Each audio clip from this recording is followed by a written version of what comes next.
तू असतीस तर भाग 6. सोमवारची सुंदर सकाळ होते. आकाश निरभ्र असतं. नोव्हेंबरचं शांत थंड वारा वाहत असतो. कार्तिक हेडफोनवर गाणी ऐकत बाईक घेऊन घरून निघतो. आज त्याला कसलीही अपेक्षा आणि कसलंही टेन्शन नव्हतं. मन अगदी प्रसन्न होतं. तो गाणी ऐकत मस्त शोरूमकडे जात होता. त्याला त्याच्या वडिलांचा कॉल येतो. अरे कार्तिक, कुठे आहेस? निघालोय. येतोय तिकडेच. अरे ऐक, एक काम कर, स्टेशन जा, तिथे माझा मित्र येतोय जुना, त्याला घेऊन ये. बरं चालेल. कितीची ट्रेन आहे? कार्तिक विचारतो. येईलच, जा तू लवकर. कार्तिक उजवीकडे वळतो आणि रेल्वे स्टेशनकडे निघतो. स्टेशन पोहोचू ट्रेन टायमिंग बघतो तर ती ट्रेन 1.5 तास उशिरा असते. कार्तिक थोडा विचार करतो, काय करावं, आणि गाडी घेऊन परत निघतो. त्याला माहिती नसतं कुठे जावं. काही वेळांनी तो सुप्रियाच्या घराजवळ येतो तर त्याला सुप्रिया कार गेटच्या बाहेर काढत असताना दिसते. तो थोडा विचार करतो आणि नकळत तिच्या कारच्या मागे आपली बाईक घेऊन मागे जाऊ लागतो. तो पूर्ण प्रयत्न करतो तिला माहिती पडू नये की आपण तिच्या मागे येतोय.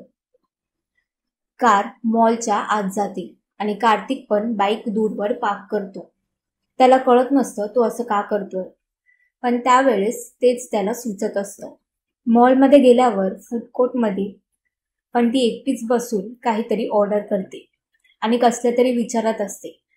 ती मनातल्या मनात हसते. हे बघून कार्तिकला हसू येतं.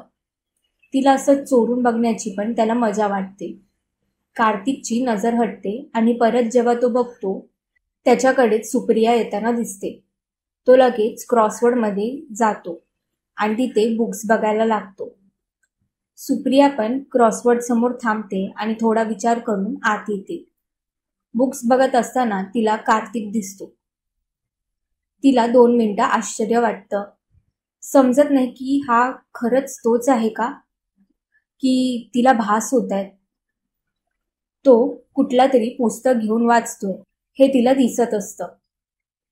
तिला खूप आनंद होतो, पण ती लक्ष नसल्यासारखं दाखवते आणि बुक बघत बघत ती तिथे फिरत राहते. कार्तिक तिला नजर चोरून बघतो. हळूहळू सुप्रिया हिम्मत करून त्याच्या जवळ जायचा प्रयत्न करते. जशी ती जवळ येते कार्तिकच्या हृदयात धडधड वाढू लागते. त्याला काय करावं सुचत नसतं. तो आपलं काही लक्ष नाही आणि आपण फक्त पुस्तक वाचतोय असं नाटक करतो. ती आता जवळच असते. थोड्या वेळाने कार्तिक हिम्मत करून तिच्याकडे बघतो. ती पण कार्तिककडे बघते आणि आश्चर्यचकित होऊन त्याच्याकडे बघते. सुप्रिया, कार्तिक, तू इथे कशी? सॉरी, तुला आठवतंय आपण सोबत शाळेत होतो? कार्तिकला थोडं आश्चर्यच वाटलं. त्याची लहानपणाची मैत्रीण एवढ्या वर्षानंतर सुद्धा त्याला ओळखलं ह्याचा त्याला आनंद असतो. सुप्रिया, ऑफकोर्स, कसं विसरू शकते मी. कसा आहेस तू? किती वर्षानंतर बघते आहे तुला. सुप्रियाही त्याला बघून खुश असते. आपला लहानगा कार्तिक इतका मोठा, उंचपुरा, दिसायला देखणा हे बघून हो मी पण सरप्राईज झालो. मी एकदम मजेत. तू कशी आहेस? सुप्रिया, मी पण छान.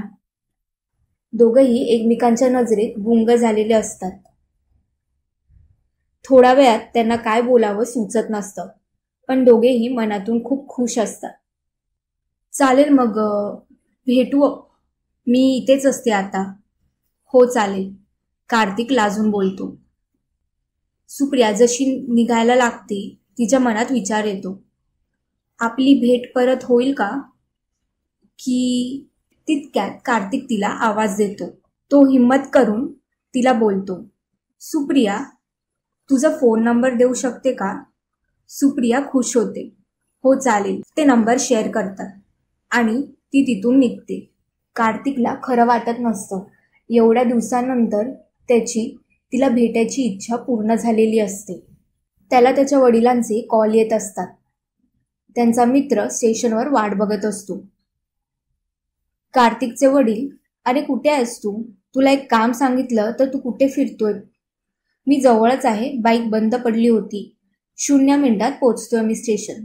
तेवढ्यात त्याला मेसेज येतो. It was nice meeting you Kartik. कार्तिकला कळत नाही काय रिप्लाय करावा आणि तो मी टू पाठवतो आणि पार्किंगकडे फुल स्पीडने धावत सुटतो. कार्तिकला वाटेत सारखं तिचा चेहरा दिसत असतो. तरी ते सुप्रियाचं सुद्धा काहीसं तसंच झालेलं असतं. घरी गेल्यावर सुप्रियाला सुद्धा विश्वास नसतो होत की ती काल रात्री ज्या मुलाचे स्वप्न बघत होती तोच मुलगा आज सर्वात प्रथम तिला भेटलेला होता. तिच्यासाठी हे खरंच खूप स्वप्नावत होतं. तिला आज भूक पण लागत नव्हती. तिच्या आईने तिच्या आवडीचे उकडीचे मोदक बनवले होते, पण तिने फक्त एकच खाल्ला होता. सगळी कामं करत असताना तिच्या चेहऱ्यावर स्मित होतं. तिच्या आईने USA वरून आल्यापासून तिला पहिल्यांदा इतकं खुश बघितलं होतं. तिकडे कार्तिकचा दिवस पण आनंदात गेला होता.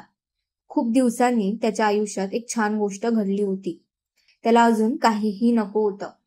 मागचे काही कठीण दिवस तो काही क्षणात विसरून गेला होता.